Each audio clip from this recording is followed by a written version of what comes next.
Amen. Amen. Alléluia.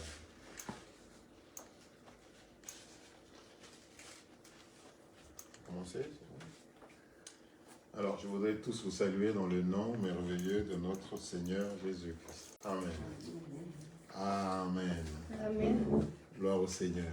Nous allons apporter la parole du Seigneur. Amen. Amen. Aujourd'hui, le Seigneur voudrait que nous puissions parler de l'esprit de l'homme qui est un partenaire qui va nous accompagner toute la vie et même jusque dans l'éternité pour être partenaire avec Dieu. Amen. Amen. Je voudrais qu'on ouvre nos Bibles dans le livre de Daniel au chapitre 6.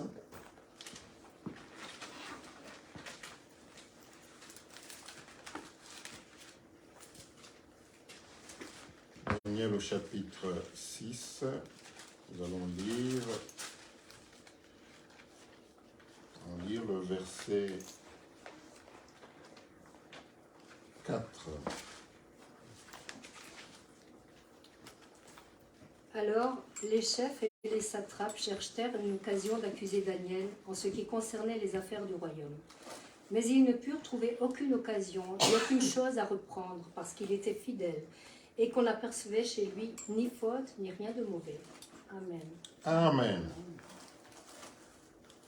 Alors, Daniel 6, verset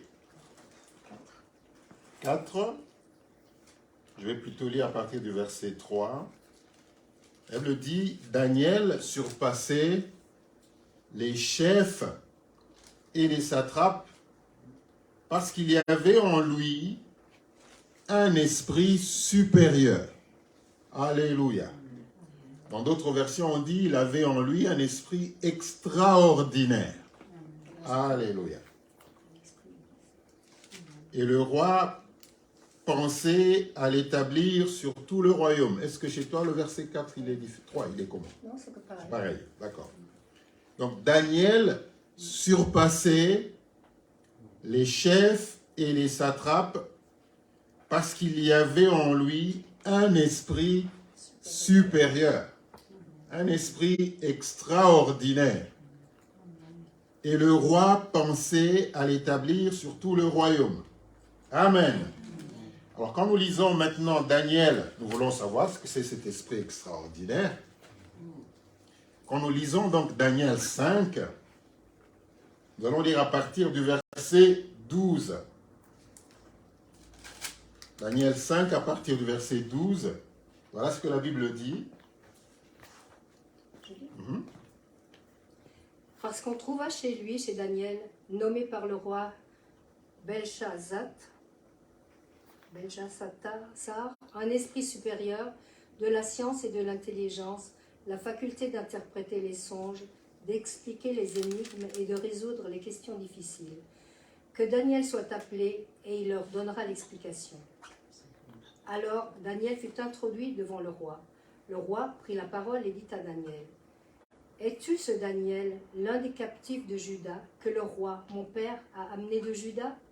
J'ai appris sur ton compte que tu as en toi l'esprit des dieux et qu'on trouve chez toi des lumières, de l'intelligence et une sagesse extraordinaire. » Amen. Amen. Amen. Gloire au Seigneur. Voilà les caractéristiques d'un esprit extraordinaire. Il me dit, parce qu'on trouve chez lui un esprit, parce qu'on trouve chez lui, chez Daniel nommé par le roi Belshazzar, un esprit supérieur. Dis après moi, supérieur. Dis après moi, extraordinaire. Ce matin, je prie que tu aies un esprit supérieur.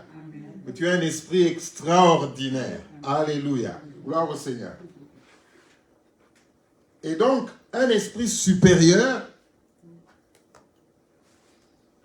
de la science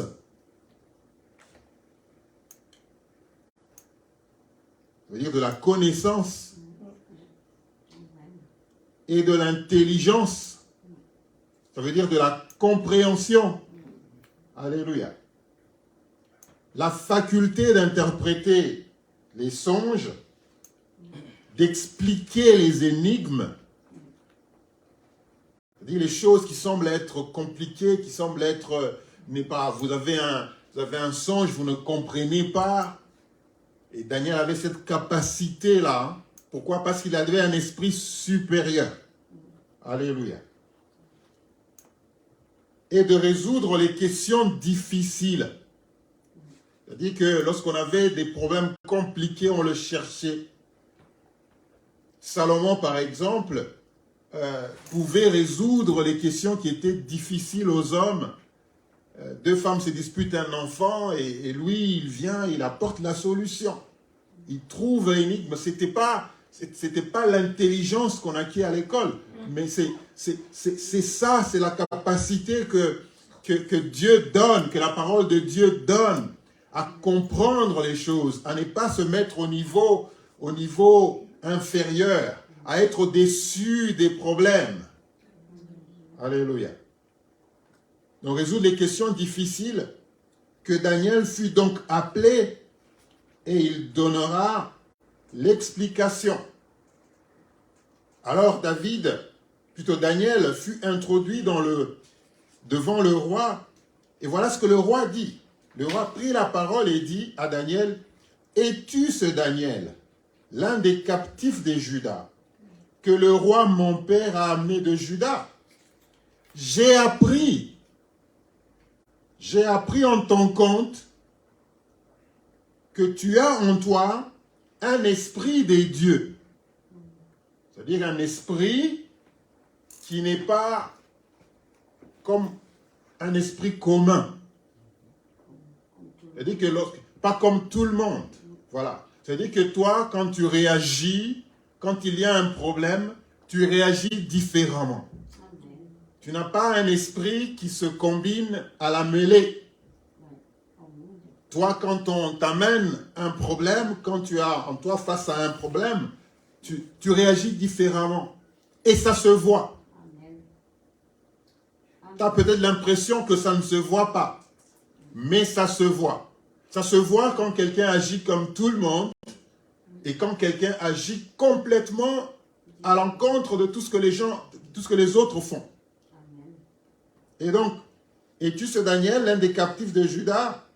Dit le roi, que le roi mon père a amené de Juda. J'ai appris sur ton compte que tu as en toi l'esprit des dieux. Tu as de l'intelligence, c'est-à-dire de la compréhension et une sagesse extraordinaire. Ça veut dire, la sagesse, c'est l'application de la connaissance. Alléluia. C'est ça la sagesse. Quand on dit que quelqu'un est sage, c'est quelqu'un qui applique la connaissance. Oui, la connaissance étant la parole de Dieu. Dans une situation quelconque, il ne se limite pas seulement à écouter la parole, mais il applique cette parole. Alléluia. Donc il avait un esprit extraordinaire. On nous a parlé, on a prié pour la sagesse ce matin. Il avait une sagesse extraordinaire. C'est-à-dire hors du commun. C'est-à-dire que la sagesse venait d'en haut. La sagesse que procure la parole de Dieu, elle est extraordinaire. Elle dépasse le règne de ce monde. Elle est au-dessus. Elle est au-dessus. Donc quand nous revenons maintenant au verset 6, plutôt au chapitre 6, verset 3, je vais lire.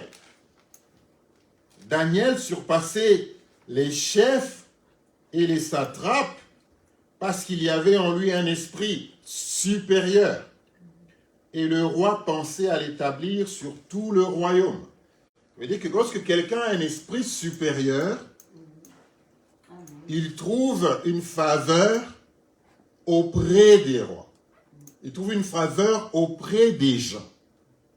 Les gens parce qu'il remarque quelque chose de particulier en toi, un esprit supérieur. Dans la Bible, la Bible, deux fois utilise le cœur à la place de l'esprit. C'est-à-dire que les deux s'interchangent deux fois dans la Bible. Quand on parle de l'esprit, on parle du cœur. Quand on parle du cœur, on parle de l'esprit. Parce que le cœur est le siège de l'esprit. Alléluia. Donc, en d'autres termes, on peut dire qu'il avait un cœur extraordinaire. Comme le cœur de Dieu. Alléluia. Il avait un cœur extraordinaire. Donc, ce matin, frères et sœurs, nous voulons, je pense qu'on va se parler à nous tous à partir de cette prédication ce matin. Amen. Alors, quand nous ouvrons nos Bibles dans le psaume 51,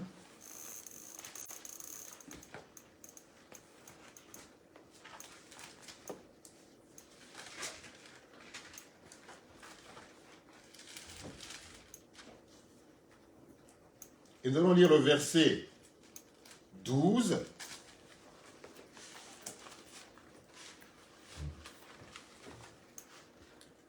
Ô Dieu, crée en moi un cœur pur, renouvelle en moi un esprit bien disposé. Amen.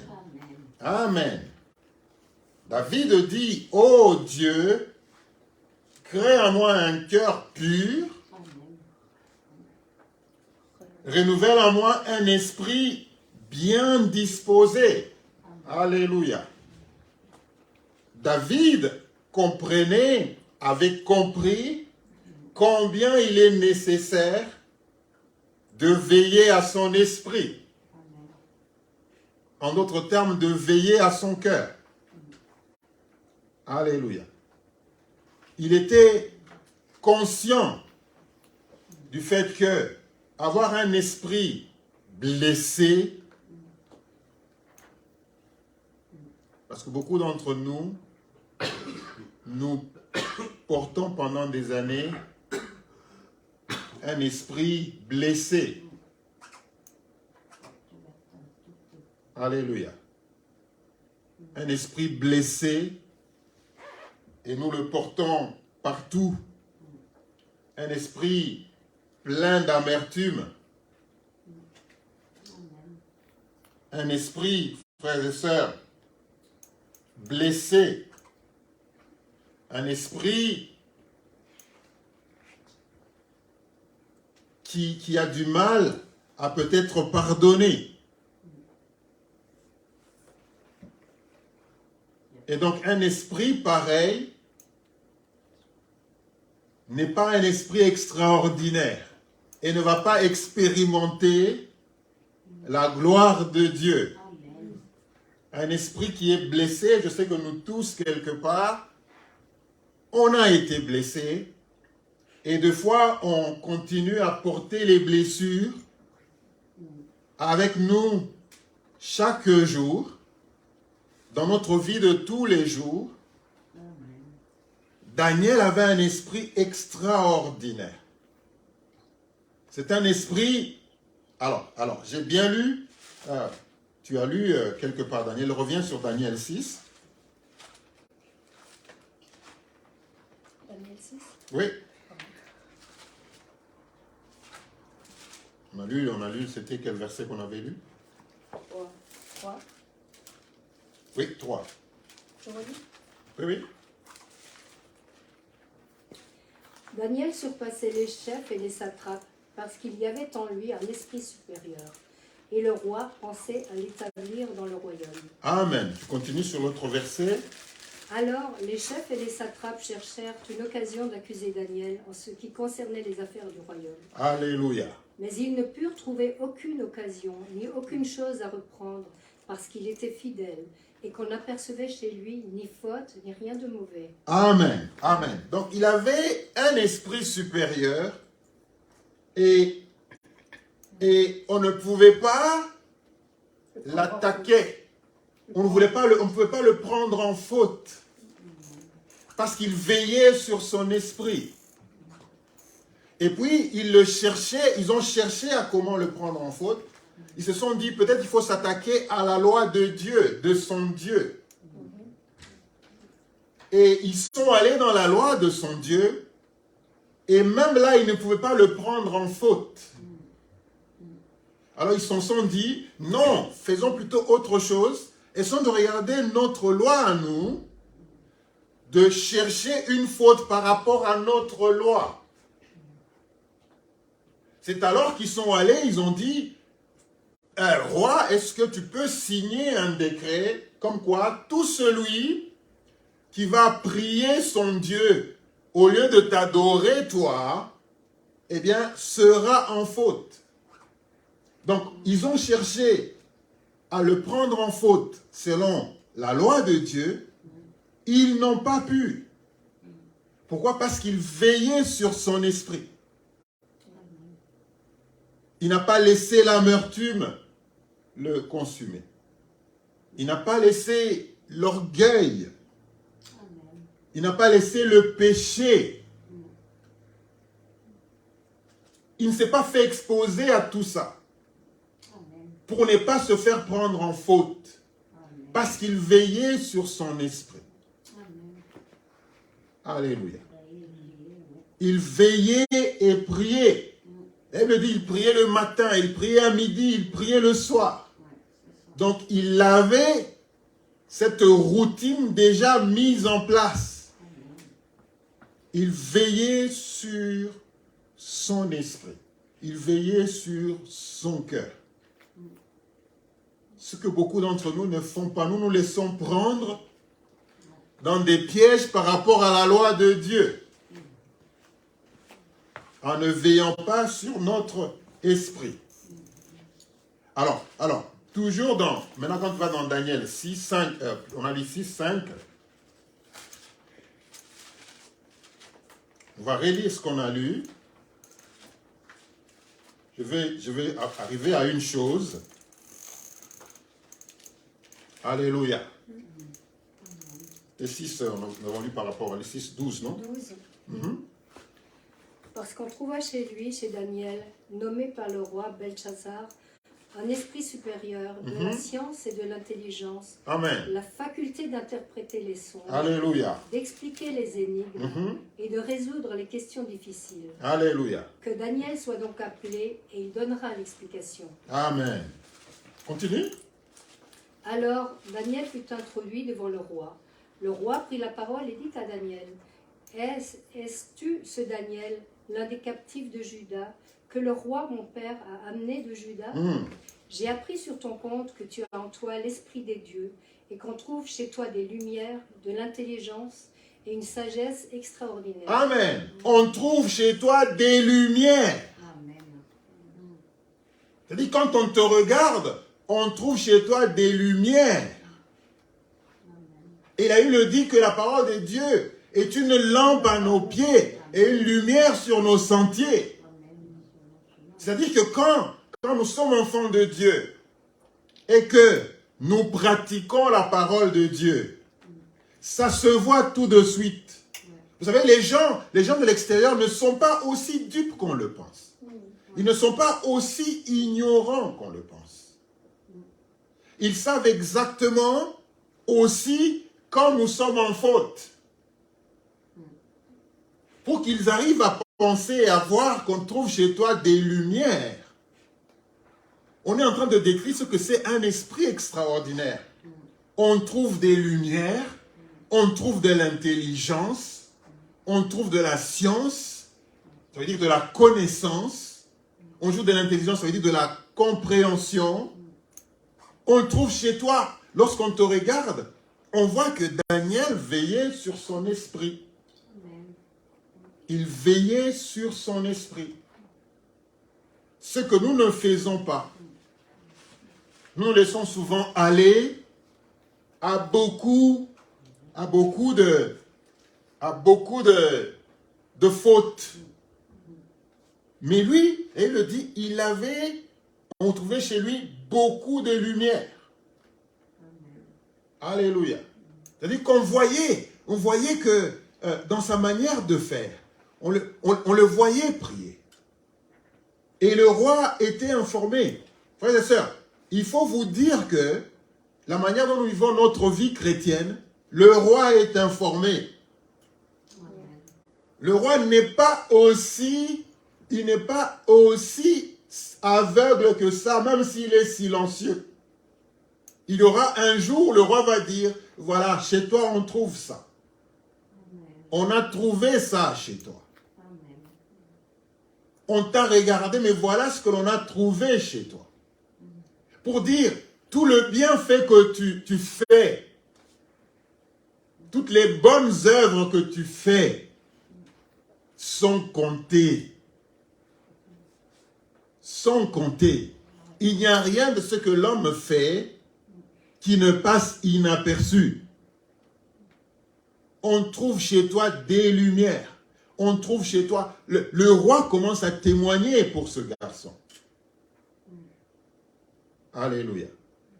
Donc, il prenait soin de son esprit. Alléluia. Gloire au Seigneur. Et revenons à David, psaume 51.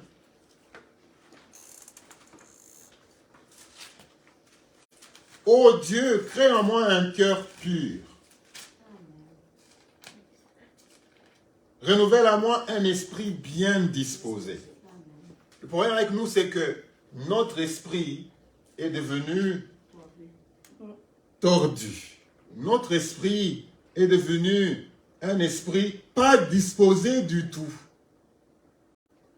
Notre esprit est devenu un esprit conflictuel. Notre esprit est devenu un esprit qui doute. Notre esprit est devenu un esprit qui ne communie pas. Notre esprit est devenu un esprit qui n'apprécie pas la grâce de Dieu.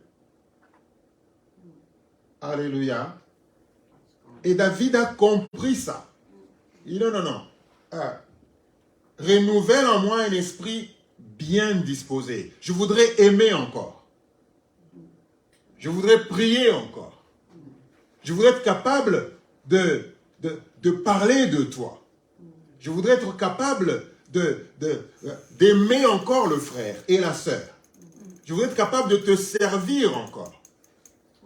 Je voudrais être disponible, être disposé. C'est plus... Ça disparaît, ça diminue. Les gens qui étaient plus disposés au début ne le sont plus. Parce que ils ont été affectés d'une manière ou d'une autre. Par des frères comme par des sœurs. Et donc, ça a baissé. Et donc, un esprit bien disposé ne trouve pas de faveur auprès du roi. J'ai remarqué que ton esprit est bien disposé. Il est extraordinaire. C'est pourquoi je voudrais te confier plus de responsabilités. Alléluia. Donc, le roi veut faire de Daniel, dans un pays étranger, dans un pays qui ne confesse pas Dieu, le roi veut faire de Daniel quelqu'un de très supérieur. Donc, même ceux qui sont à l'extérieur sont capables d'être attirés par un esprit bien disposé. Même ceux qui ne connaissent pas Dieu, lorsqu'ils voient un esprit bien disposé, ils sont attirés par cet esprit-là. Alléluia. Ils ont Proverbe 4, verset 23.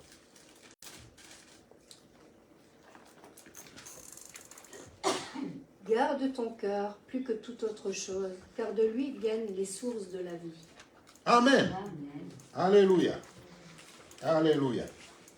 Gloire au Seigneur. Garde ton cœur plus que toute autre chose. On peut dire, garde ton esprit plus que toute autre chose. Alléluia. Gloire au Seigneur. Garde ton cœur plus que toute autre chose. Car de lui viennent les sources de la vie. Alléluia. Alléluia. Garde ton cœur plus que toute autre chose. Garde ton cœur plus que ton corps. Alléluia. Garde ton cœur plus que toute autre chose. Garde ton esprit plus que toute autre chose. Alléluia. Ça veut dire quoi, garder? Préserve-le, prends garde à tout ce qui pourrait nuire à ton cœur. Amen. Prends garde, encore. Veillez. Veille sur ton esprit, encore. Nourris-le, encore. Alléluia. Donc ça veut dire que l'esprit, que ton esprit, que ton cœur est la priorité surtout. Garde la parole dans ton cœur. Alléluia. C'est-à-dire, garde ça plus que tout. Garde ton cœur plus que toute autre chose. Garde ton esprit plus que toute autre chose. Parce qu'il y a une promesse. Car de lui viennent les sources de la vie. Alléluia. Alléluia. C'est-à-dire que Dieu a créé l'homme à son image. Lui qui a créé le cœur, il sait que les sources de la vie viennent du cœur. Alléluia. On pensait que c'était l'intelligence. Il y a des gens qui pensent que c'est l'intelligence. Dans le monde, on se dit